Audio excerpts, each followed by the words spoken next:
Goblin Slayer 2. I didn't. I remember this being announced and watching a trailer, but I haven't watched this, which is upsetting because I really wanted to. I've watched most of the episodes that are currently out. I think they're 9 or so. I might be a little bit late. It's it starts to feel like One Punch Man in that it's not really. It stops being about Demon Slayer and it starts looking at the other characters. So currently, where I'm at least at in the storyline, we're looking very heavily at Priestess Girl and High Elf Archer, for want of better names. Those are the actual characters. Yes. Anyway, yeah. And it kind of looks at them more in sort of how they see goblins today and how they, their own sort of lives, and you get to go on High Elf Archer, they go on a journey to go to a wedding for High Elf Archer.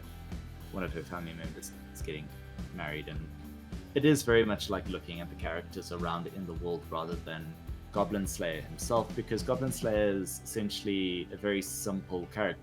He's stoic, and so there's not super amounts of depth to that, so they're going to go around. The difference in One Punch Man is obviously Goblin Slayer is not unbeatable, but in a way, very beatable. Is. I mean, he always wins, but you take some damage in the process. And... Yeah. So that gives it a bit more maybe relatability to the character, but that's it. So for me, that's the vibe of this season. Is very much that kind of looking around Goblin Slayer as he kills. As he kind of just accompanies people. It's essentially the thing. Yeah. I'm going to just move us along a bit just to get through a few. Rising the Shield Hero Season 3. This is not doing as well as they would I don't like think it any of to us in watched Japan. It, right? Nope. But it's still doing pretty well in the West, unfortunately. So it's probably got a couple of seasons left in it, but number 15 in Japan. Well, anyway, I think it's slowly dying down, and thank God. Then there's what's it called in English? Forbidden Deductions. It's about like a Sherlock Holmes style super intelligent guy who kind of convinces people to kill themselves after he's found them guilty of something.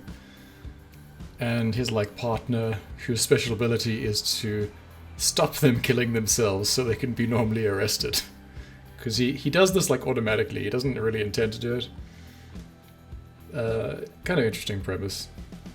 Nothing special in terms of animation or voice acting or anything like that, though. This one is actually really cool in its first few episodes, and then it kind of settles down into Ojo-sama kind of things. Tearmoon Empire. It's about the French Revolution, right? So the main character. What? The main character. Exactly, right? It's not called France, right? It's Tearmoon Empire. That's France. She has her head cut off by a guillotine in the first episode, and she's carrying a holy book at the time, and her last wish is she wants to try and be better or do it again or so on and so forth. So she goes back in time into her younger self with her future knowledge, and she's a 14-year-old girl in Versailles trying to convince her family not to be the most awful people in the world.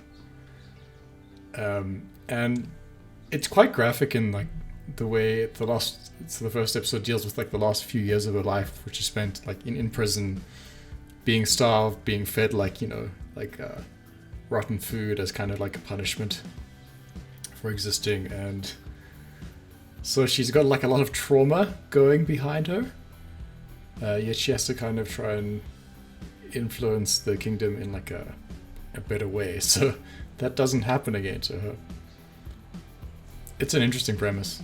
I really like the idea. It's kind of the wrong message about nobility, perhaps, but There is like, I mean, it's like a fetishization almost of aristocracy. Well, like I haven't watched this, but just in terms of anime in general, it seems like there's a big sort of almost romance that the anime industry has with. I mean, not just the anime industry, but like Japan in general. I mean, Japan was kind of forced to give up its like nobility and such, so it kind of remembers it more fondly. Anyway, but very interesting concept. I'd suggest watching that if you're into that sort of thing. I don't know what this one is. Captain Tsubasa, season 2. Didn't watch. That's about football. Not interested. Sorry. And then The Saint's Power is Omnipotent season 2. I am watching this. I don't suggest anyone else do it. It's not that good. Yeah, both isekai and it's from a light novel. Unless you guys forced me to do it, I probably wouldn't. No, I watched the first season. And I was on a plane. Checking. Yeah. Mm-hmm. Is this the one where she has a sister come through with her? No, but like, so 2 people from Japan get summoned, and one of them is the saint, right? And obviously they choose the prettiest one. So she's so kind of sent away to learn how to like be like a healer in the background. Mm-hmm. It's not an elf. I don't think there are any elves or anything here. No. It's the one where they choose the one character, but the other character is the actual. Correct. saint. Yeah, and they're both like powerful magic users. The one is more like a wizard, and this one's more like a cleric. The saint one's more like a cleric, I guess. But yeah, the second arc is kind of about her like making food, Japanese food. So it's nothing special. It's entertaining though. You know, it's got that traditional like thing where, oh my god, I'm in another world and I need to have rice. Where can I get rice from in this world? So on and so forth. A big plot point in a number of isekais. But he has Overtake. This is the Formula 3. Formula 4, does it say? No, I'm sure they said Formula 3 in the actual anime. It follows a photographer with a bit of trauma. And he's been assigned to go and take pictures of race cars. It looks gorgeous. It really does look like you're going around those Formula 1 racetracks, specifically like the one in, what's the one in Japan? Shizuoka maybe, or Shizuka? I can't remember what it's called. But it's got the look. The plot isn't anything to write home about. It's just a nice hobby anime. Okay, this is my favorite one of the season. I'm in love with the villainess. It's a isekai game transference with a protagonist who they didn't specify how she died, but kind of like insinuated it was from overwork, and she died company overwork, while getting back from home, turning on this game, and that's how she died. So completely one of those style things, except it has nothing depressing in it whatsoever. There's like not a moment of like that feeling you get with Mushoku Tensei, where you kind of feel disgusted at him sometimes, or there's like all of the time, or there's like weird dark issues which he's like strongly for some reason, you know, or slavery, or there's a bunch of stuff in Mushoku Tensei which is difficult to read or watch. This one is more easy to avoid. But this one, sure. This one is lovely, though. It's more of a school anime than an isekai anime in many regards. I mean, it occurs at the magical academy for the nobility of this country, which some also has normal people attending. The protagonist of this is like a dating sim kind of game. Dating sim. Mm-hmm. It's a Yuri. It's a visual novel where, the original visual novel involved several female capture targets and a male lead. But our character comes in. No. I don't think that's true. I think it is. It's always been a female lead. Is it a female lead? Yeah, because all of the love interests are men. Sorry, no, Yeah. you're right. It's the protagonist is female, and then there's multiple capture targets. Yeah. Yeah. So I mean, the thing is, like, it's a Yuri, the actual person who gets transferred into the game, who plays the character of Ray Taylor, is like a lesbian in real life. So she's been playing this game, but she's only been obsessing about the villainess of the story. And it's fundamentally like about a 30-year-old bullying a 16-year-old girl into being a lesbian. And it's kind of like the funniest thing this season. But there's I don't have anything bad to say about it. I guess that I will would say make the comedy some elements people- in this is top tier. I personally was laughing at some moments, so Right. I enjoyed this one. It's a lot more upbeat. And yeah, there's Although I haven't caught up to the final episodes, so I'm not sure what's happening right now. I mean, I think it's only on episode 9 or something like that, so there are a few more to go. Yeah, I'm only on 6. Yeah. Oh, the story does progress quite a lot and like quickly, which is one of the things I really like about it. There's no being stuck in a pattern. Studio Platinum tends towards one seasonings, so we shouldn't expect the story to have a bad ending at least. Yeah, I don't. Or think it like a continuing onwards kind of thing. will. Very enjoyable. The next one I'm also watching. It's kind of worse in every way, but might be enjoyable for some people. Stupid name for the English title: The Vexations of a Shut-in Vampire Princess.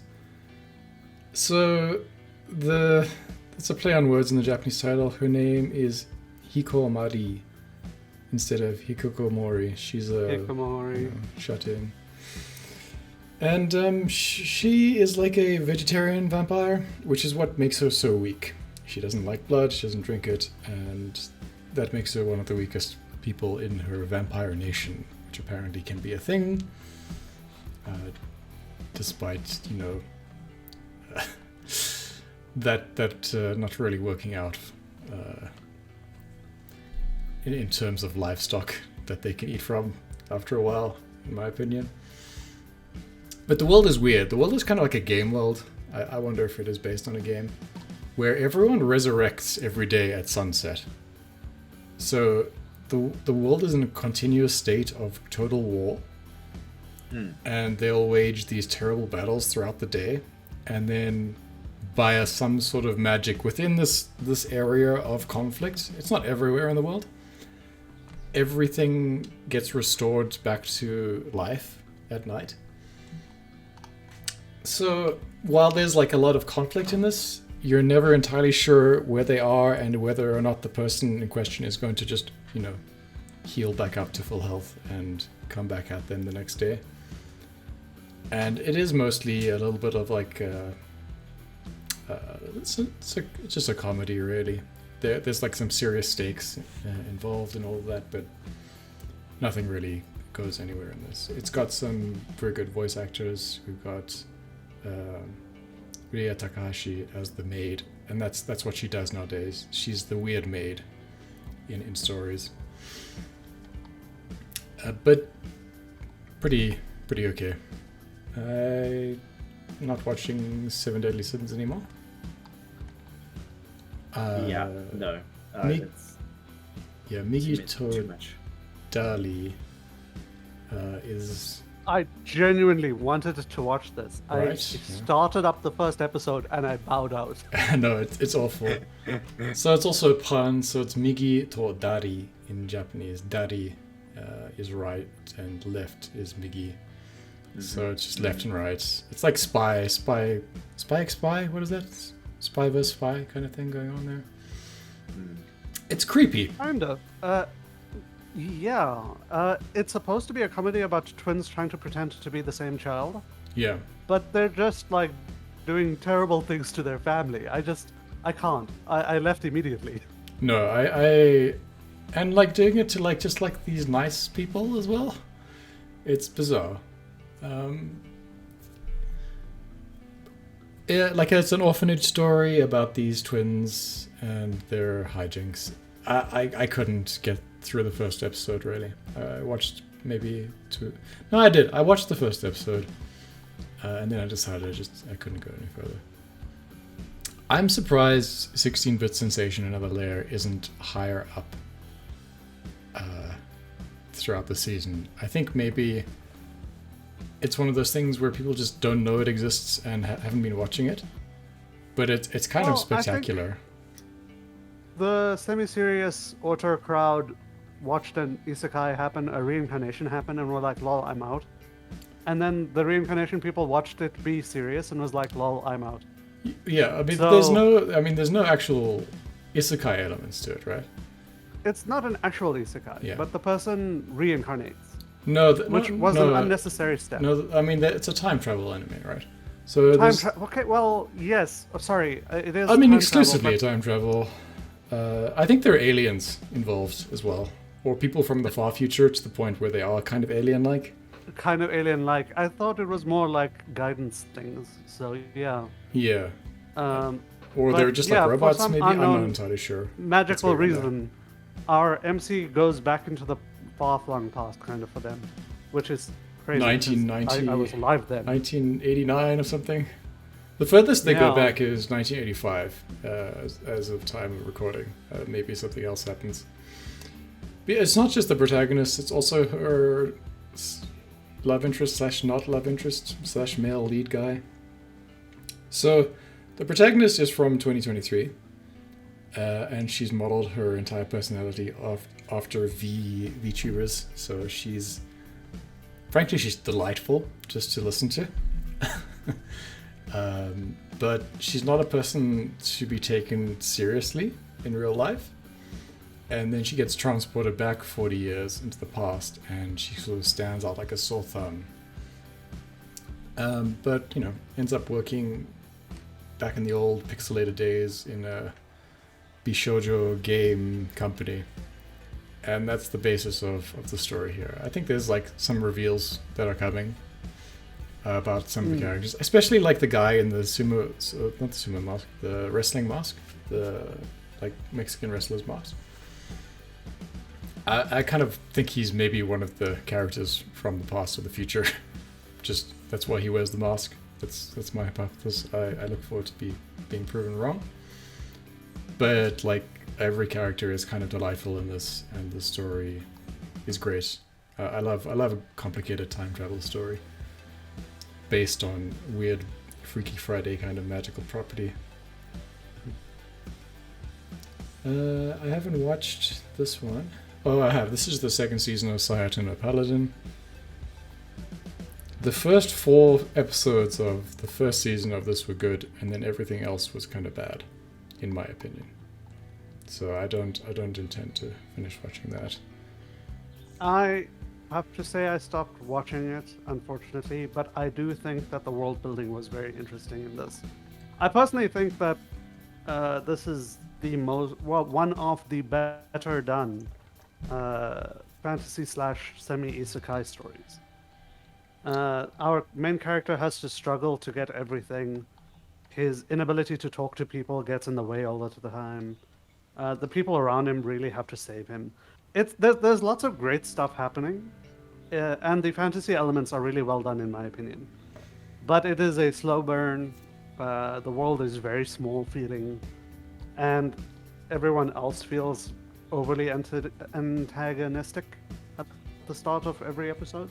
Well, every new arc, I suppose. Yeah. So I ended up dropping it because it felt like, oh great, we meet a new enemy, we're going to convert them into allies. Oh great, we meet a new enemy, we're going to convert them into allies. But I do think that the characters that we were introduced to are amazing. Yeah, I don't know. I feel like the most interesting people in the plot have already died, so I kind of gave up after that. Then moving on, Kinojo Mo Kanojo Season 2. Gosh, it continues. it's weird. Like I kind of I thought there might be something to this. I watched a bit of the first season, but there really isn't. There's not actually anything happening in this story. It's just there for like candy floss popcorn stuff, like style watching. So, you know, if you like it, no shame on you, but you know, nothing there for us. This one's been described as a classic isekai without being an isekai, and all the tropes are just done like to 1,000%. It's the returner's magic should be special. The story gets kind of a time travel story, but a character who... A reincarnation, yeah. Yeah. So our main character is at Yeah, the end he dies killing a dragon. of the story And and returns to his high school life, where yeah, he swears to change the outcome. So yeah, we end up back in a high school thing, where unusually the plot is that the politics of the high school screwed the education for enough people over that basically the country and most of the world ends up getting destroyed. So he seeks educational reform through equality so that everyone can learn well enough, in the hopes of curbing the disaster. yeah, and it's like it's kind of, it feels like a divine reward for him succeeding in his quest. You know, he gets to revisit a lot of his favorite people from the past, including like love of his life, which died in the quest, and so on and so forth. Everything is just standard quality in terms of animation and voice acting, but every story trope is just executed well and fits into the storyline such that it's kind of just like a model way of how to do a show like this. So it's very easy to watch. As yeah. a manhwa, this is one of the few that I've followed for more than 4 years. I'm still reading this. I personally think this is one of the better done stories. I wouldn't suggest Dylan watch this in particular, because it is dumb action for the most part. But it's well done, and I do suggest people try it. Yeah. I haven't watched this one. What is it? Hypnosis Mike? Okay. No, I haven't watched that at all. Can't talk about it. Anyone else seen this? It's a boy band thing. Okay. Boy idols. Right. This is one I thought would be more interesting than it actually is, given the title. It kind of sounds like it should be like a more of an ecchi thing, really. I'm giving the disgraced noble lady I rescued a crash course in being naughty or something.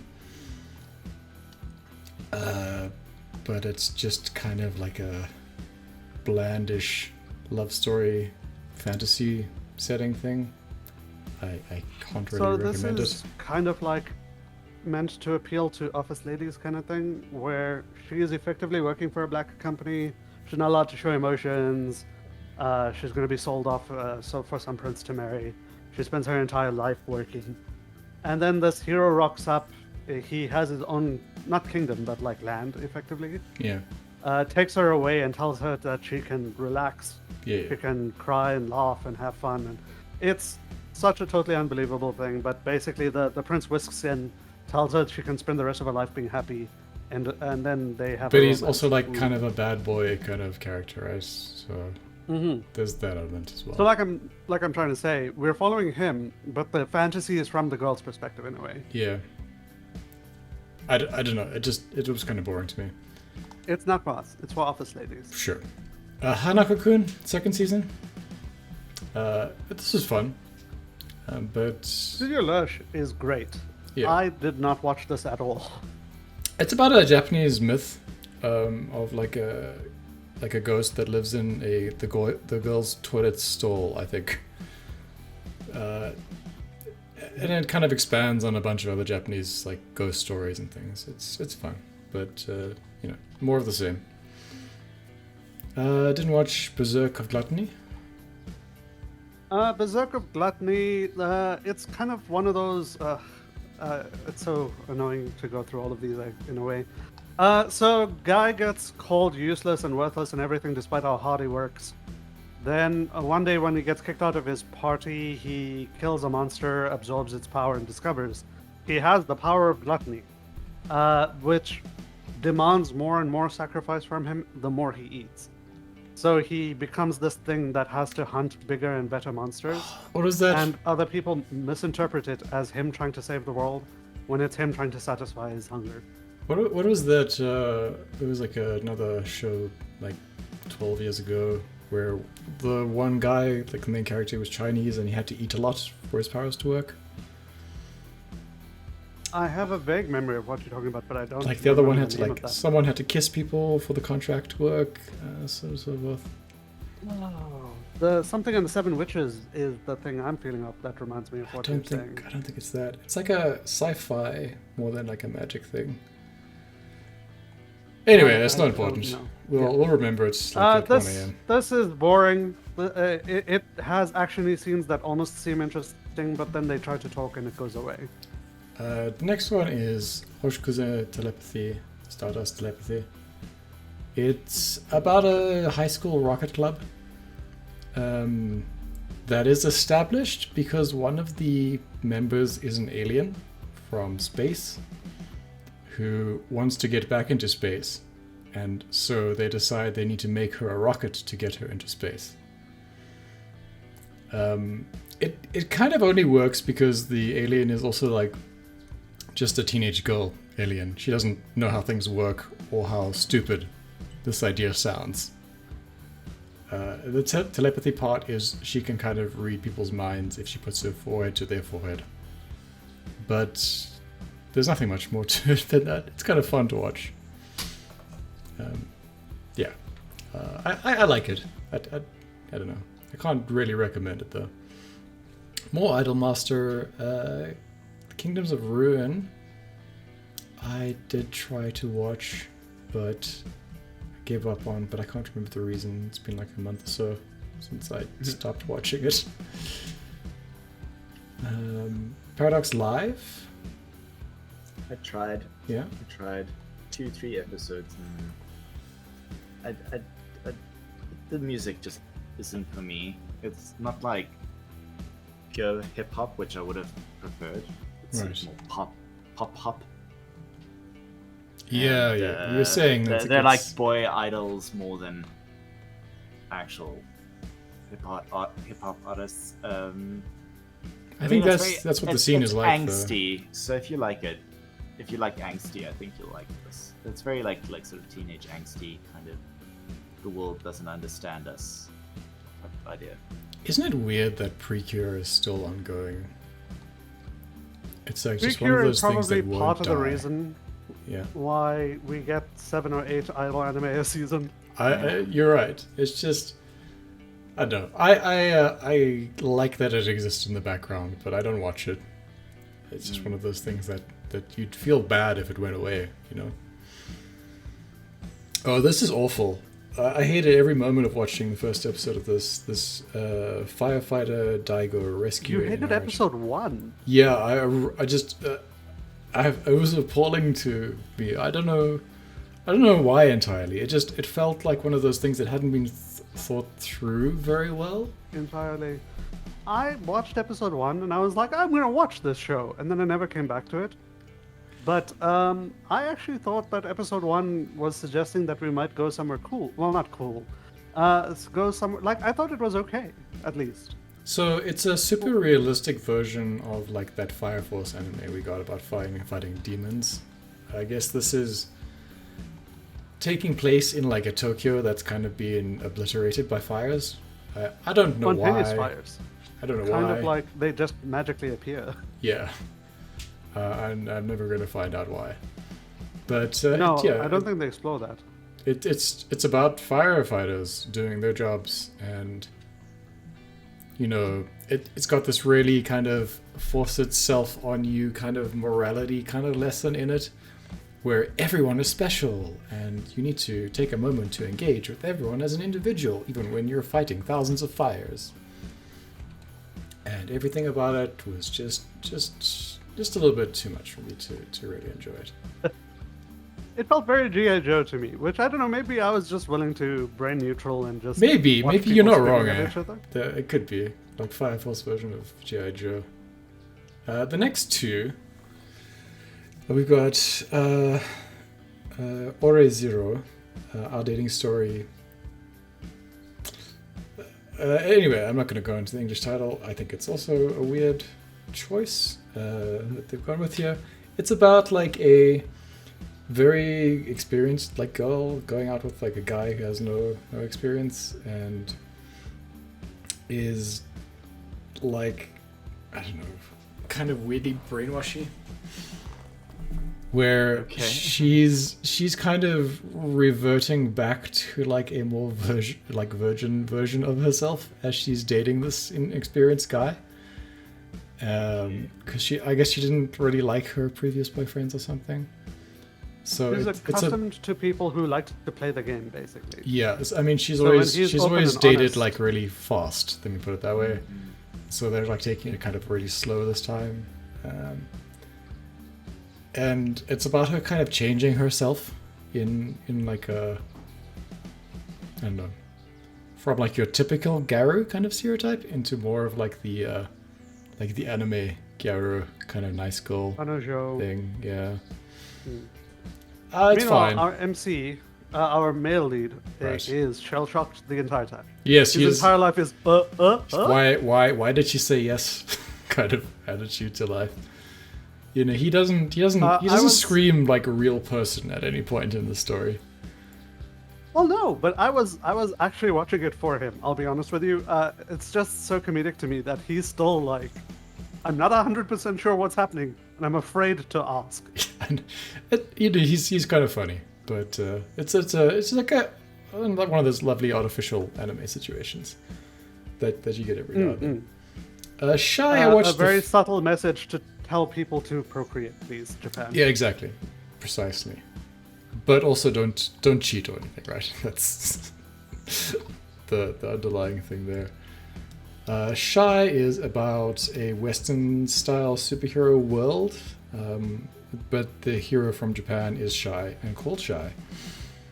And I thought it was done really well. It kind of felt like an episode of what is that? Young Justice, but like the good first two seasons of it. I actually felt the interactions between heroes was better than I expected.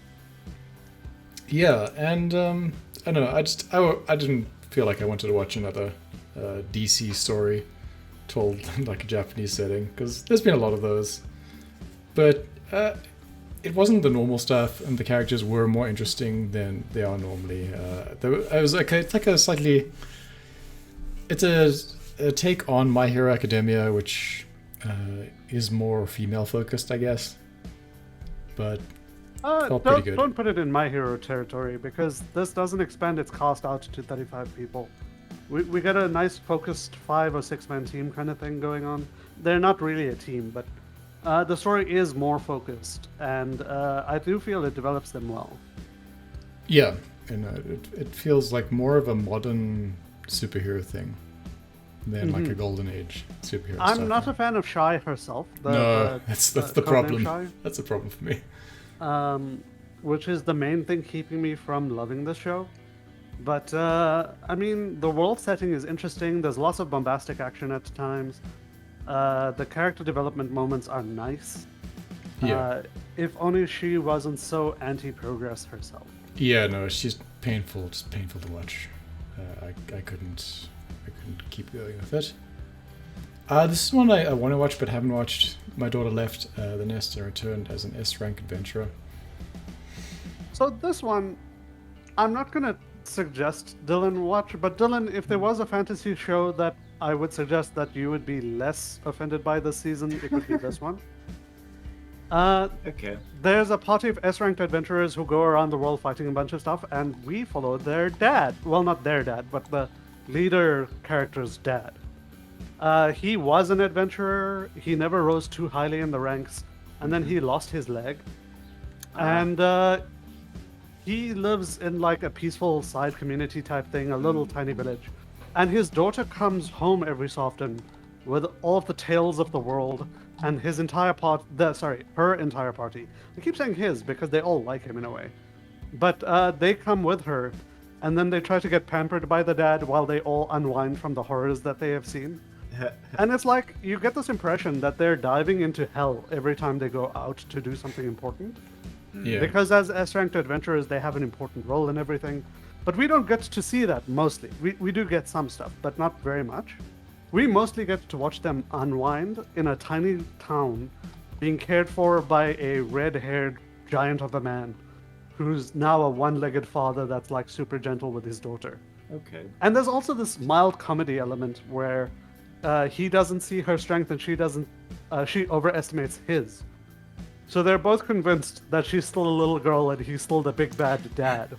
But she is actually stronger than him, and he's competent, but he's not the monster she imagines. He's not an S rank, Yeah. He's not an S rank. But like whenever she talks about him in the outside world, she gushes about her daddy that taught her swordplay and how he's still way stronger than her. But she's like fighting the devil and like diving into the depths to like save the world. And her party's like so amused, and like there's this very cuddly atmosphere about how excited she is about her father and how protective he is over her. But it's done through the family's perspective. No, there's no weird I'm in love with my daughter crap happening here. Oh, okay. And the fluffy slow life stuff is what you're here for, with the occasional action scene. I will say later on in the season, some of the dark forces do try to like rock up and be like, hey, your dad's here. If we kidnap him, maybe you'll stop attacking us. And stuff like that. But largely, I think this is one of the better fantasy adventures with the whole there's demons invading and there's adventuring party stuff. Because we almost don't follow the adventuring party. We just follow this guy that was a good father and a good adventurer. Okay. I'll give it a look. Who watched Under Ninja? No. I watched 4 episodes. Right. I think someone else was saying they thought it was better than it looked. I watched the first episode. Can't say I was enthralled with it at all. The worst introduction I've seen to an anime recently, I think. Yeah, it was quite slow and boring. But also, like, it almost felt jokey and memey in the way that people were talking about things and stuff. It does develop from there in a slightly better fashion. I'm not going to call this a good anime, in my opinion, but I do think if you're willing to buy into the world setting, like, there's a big buy-in, that's the problem. The buy-in is pretty hard. But once you get past that initial buy-in, I actually kind of enjoy the concept that ninja have never vanished, they always existed, they've just adapted new ways of hiding. So they're here, they're just part of society in a manner that's unseeable. Yeah, like the dude with the briefcase who bounced that pipe bomb away from the Prime Minister. Away from him. Yeah. There's also been some comedy involving cigarettes. There's been some comedy involving scissors. It's got some elements to it that I really kind of enjoy. And in a weird way, they make, I'm not going to call it believable, but there's like an almost understandable element to how they are hiding, if that makes any kind of sense. Yeah, okay. I mean, I'm going to skip over a few of the next ones. Tell me if there's anyone you want to speak to about. So the only one I've really watched was Tekeboku Majo no Oyako Jijo, and you don't watch this. It's bad. Mm-hmm. It's about it's like the mother-daughter one. Mother-daughter witch fetish anime. Only way to really describe it. So it's like about a mother's girl, but the mother is like a little like lolly witch, like a ghost lolly. They call She's a them. witch that has regressed her age, not regressed her age, but she hides her age. I mean, witches in this universe don't age very fast, but she in particular just doesn't seem to have changed since she was like 14, 15, 16. Where her daughter grew up to be like 22-ish kind of feel. I think she's 16. Yeah. But yeah, I mean, she's not an actual daughter. She's just a magical baby human she picked up off the ground at some point. We have yet to figure out why. She adopted her, yeah. Yeah, it's got some weird stuff in it. There's like a SMM witch who's really into some interesting things. And it deals with kind of out there relationship stuff. And I don't know. It might make some people feel a bit gross watching. But it's presented as kind of like a wholesome show at the same time. So don't know what to think about that. I will say, yeah. Sorry, you said that you were going to skip over a few. I do want to say I Shall Survive Using Potions. Potion-danomi is actually an okay one. I'm not going to call it great, but it expands beyond the typical isekai crap by her building basically an empire of her own, using financial stuff and like contacts and slow empire building. It actually follows the slow empire building instead of hand waving it. So I think that's an interesting take on the isekai genre. And her isekai cheat is that you can create potions that can cure almost any disease kind of thing. I am aware that some of us watch the VR MMO stuff, but we're just going to skip over that. This one is just awful, and I'm not surprised it's done as poorly as it has. Butareba, the story of the man who turned into a pig. They made it cringy, right? On purpose. And they specifically got like the guy that does Kazuma's voice for it. And it is cringy, and it's so cringy it's unwatchably cringy. Oh, it sounds like painful. Painful cringy. I was speaking to Dylan, like there must be like people in the world who just have such a high tolerance for cringe, and for them this is the only way they can experience that emotion. But it's this, I do want to say there is a degree of comedy to it. It's intended. It's cringe comedy, though, right? No. Yes, yeah. The way they animate the pig and the adventures that it goes on are actually entertaining in a way. But then this mistake happens where other people exist and they open their mouths, and then I can't. Yeah. But like the adventures of the pig itself and like the thought processes of the pig are actually funny. Okay, maybe Yesh is one of those people, but like, it's like it's just like the thought process is what puts me off it the most, right? Because, I mean, his primary concern should be he's been turned into a pig, right? What can you do about this? But it's him getting distracted by like the girl, you know, and like having like baths with her, and it's I don't know, it's the cringe and gross combination, and I don't understand why this exists. Anyway, I wish it didn't, but it does. One that I thought was even worse was A Girl and Her Guard Dog, which is not actually about a dog. It's about her, like, Yakuza protector. Yeah, that is... Yeah. And it was just done in such, like a... It's turning people into fetishes and then idolizing that. It was just kind of gross to even like get through the first few minutes of it. Never mind the first episode. I just suggest people skip that. Hopefully they won't make more. He has had a lot of that in the past as well, though. I'm not going to say that this is like forgiving it or anything, but this has previously. But we got the Seiwa Gakari one. I can't remember what it's called in English. The one where the little girl has a bodyguard assigned to her by the father, and it's like goes to her with school and protects her and that sort of thing. But that was done in more like a older brother kind of protective relationship, cute way. This was done in a weird sexualized thing. And it kind of turned the whole premise into something kind of gross. Kizuno Ai continues doing things. Oh, Bullbuster was that mecha anime I was looking forward to, Yesh. I didn't watch it. Yeah, it's awful. It's some of the worst stuff I've ever seen.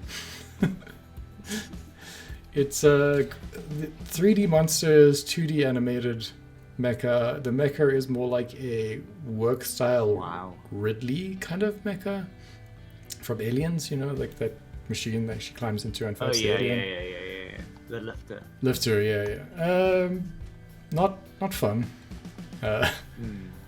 And it deals with like company management, very boring stuff. I was hoping for like some Gundam or some comedy maker stuff. This is not that. Yeah, and I think that's just about everything worth talking about this season. I am probably going to break this up into a few segments. We've talked quite a long time. But before we go, there's also an anime on Netflix called Pluto. It's in the Atom universe. And it's like a serious version of the Atom characters. Follows a German cyborg police officer investigating, whatever his name is, investigating these murders of robots, and it's very compelling. I really enjoyed it. Yeah, it's pretty fun. You know what it reminded me of was The Watchmen. Maybe. It had like that vibe of like, you know, these people are like loved and hailed as heroes, and then it kind of goes into their past a little bit. Not completely. I'm just saying that it had that feeling, especially like midway through. I was like, this feels like The Watchmen, you know. But not. I'm not saying that it is. It's its own thing. I enjoyed it. I wish the episodes weren't an hour long because it felt difficult to get through them. Yeah, I feel like it takes a few days to get through an episode sometimes. I feel like if they made it 16 episodes or maybe, I don't know, 20 something, 20 minutes long. Yeah, Netflix has a problem with that sort of thing. Yeah, Netflix does like their longer format serial stuff for some reason. What else was there? There's also this Scott Pilgrim little show that came out on Netflix. Is that a Japanese? I don't really think so, but it's done in like an anime kind of. If we're gonna talk about stuff that's not Japanese, then Blue-Eyed Samurai is something I would recommend. Okay. Yeah. Quite heavily. It's not. I didn't bring it up because it's not Japanese, but it's not bad. You might not like this. I mean, the CG is pretty well done actually. I know that you don't like CG in general, the 3D stuff in general, but it's done pretty well. It's a very, so far, unconventional story. A revenge story. There's a lot of homages to different Jidaigeki tropes and movies. I thought about watching it. It's pretty interesting. The blurb looked pretty cool. Interesting. Yeah. And then there's I don't think it's. I'm not sure if it's out yet or not, but there is the. And it's probably going to be released as an actual movie. Rascal Does Not Dream of Knapsack Kid is what it's called in English. What? So Rascal Does Not Dream of Bunny Girl Senpai. It's a spin-off. So you know the backpack little girls wear and little boys wear in Japan. That little German backpack. That's called randoseru. So randoseru garu is the what would we in the Japanese thing. So it's about what is her name? The Mai. It's about Mai, and like something happens with like the puberty syndrome, whatever it's called. I don't know. Yeah. He goes back and sees her as a little girl on that beach where everything happens in the story. You know, where the nexus of like everything happens, and so it's just like a examination of like her as a character, I guess, and what if she was the not the bunny girl, but the other girl from the future with the heart condition. So yeah. It's been a while since I watched it.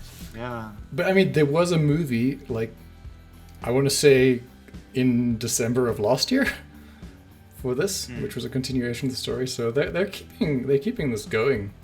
I guess. Yeah. It's a very niche thing. Like I would be very hesitant to recommend it, but I loved it. I mean, like, they are guiltily admitted, I loved it. They are following the Monogatari style, where they're separating these supernatural stories. It's more like a. No, you're right. It's very Monogatari. It's a male lead followed by these girls that have been touched by this supernatural thing, and he's going through each of them. Because he's done his girlfriend and his sister, and now he's doing the random snail girl that's not called a snail girl in this. Yeah, this is exactly the snail girl thing. You're 100% right. That is what it is. I was gonna say it feels more like Harui though than Monogatari, in the way the story focuses around maybe a character that could kind of be a god but doesn't know they're a god. You know what I mean? Mm-hmm. That being said, let's do one more thing before we disband, boys. Let's just go here and sort and have a look at the comparison for the first 10 or so. Japanese versus Western audience anime stuff. So on the Japanese side, number 1 is Frieren, then we've got Dr. Stone, then we've got the Apothecary's Diaries, we've got Shadow, what do they call it? Shadow no Jitsu? Eminence in Shadow. Dr. Stone? No, this is... Dr. Stone, yeah. I don't think this is Dr. Stone. Oh, no, wait. That's not Dr. Stone. Number 2 is Dr. Stone. Not sure what this is. To be honest, it's not something I watched. Then we have the France Guillotine anime. Then we have again not entirely sure what that one is. Not something we watched. Oh, Valkyrie of the End is the number 5. Okay, yeah. So yeah, nothing. Uma Musume, Pretty Derby is number 7. And then I think that's the Baki is number 8. Well, Baki. Then we got the street racing, Ghost. MF Ghost. Yeah, the streetcar racing. Tonikaku Kawaii. Kawaii. Tonikaku Kawaii. Yeah. I actually I want to watch that second season. I quite liked the first season of it. I cannot believe that's so highly rated in Japan. Yeah, I mean it's the whole like weird cute meet thing, right? Where they get married before they go on a date kind of situation. And I think people like fell for it. But yeah, I mean the idea that you don't have to win your partner over, but you can, probably saves a lot of people the anxiety. Yeah, I mean built-in life progression without any effort, and then the ability to be like good thereafter, or something. I don't know. It's weird because I only watched the first season. There's like an implication that there's like a weird dark backstory that's about to happen at any point in this, and we're gonna find out like she has like incurable brain cancer or something, but nothing ever happens. I think the thing that they're trying to lead up to is that her family has a real dark way of treating her, but we don't know for sure. Well, I mean, certainly not her little sister. Not his little sister. But this has been done several times, this almost exactly this story. And every time it's been done, she's a princess from the moon and the moon family doesn't treat her well. She's a rich girl, but the rich family doesn't treat her well. Yeah. This is like the 5th or 6th iteration of this kind of story. I'm just predicting that it's just going to be that. So yeah. On the western side, though, we've got Frieren, Apothecary Diaries, Eminence in the Shadow, Stone World, Spy Family, Shangri-La Frontier, which doesn't make an appearance at all on the other side, Tokyo Revengers, Undead Unluck, and My New Boss is Goofy. That is a weird... that's a kind of weird one to appear on the western side. Fujos are a lot more open about being Fujo in the West. Do you think it's a Fujoshi preference in the West, or like a gay preference, maybe? I genuinely don't think... well, maybe. I could be wrong. Yeah. From the people that I've been friends with over the years, I've had a lot of gay friends, actually, now that I think about it. But almost none of them watch anime gay stuff. They prefer, like, lots of the drama, like live-action drama stuff, rather than this. Where the Fujo community is roaring and loud about loving it in anime and not in real life. Nothing super out of place though, except for that. One thing that I'll note is that 16-bit Sensation did really quite well in terms of Japanese viewership, coming in at 12th.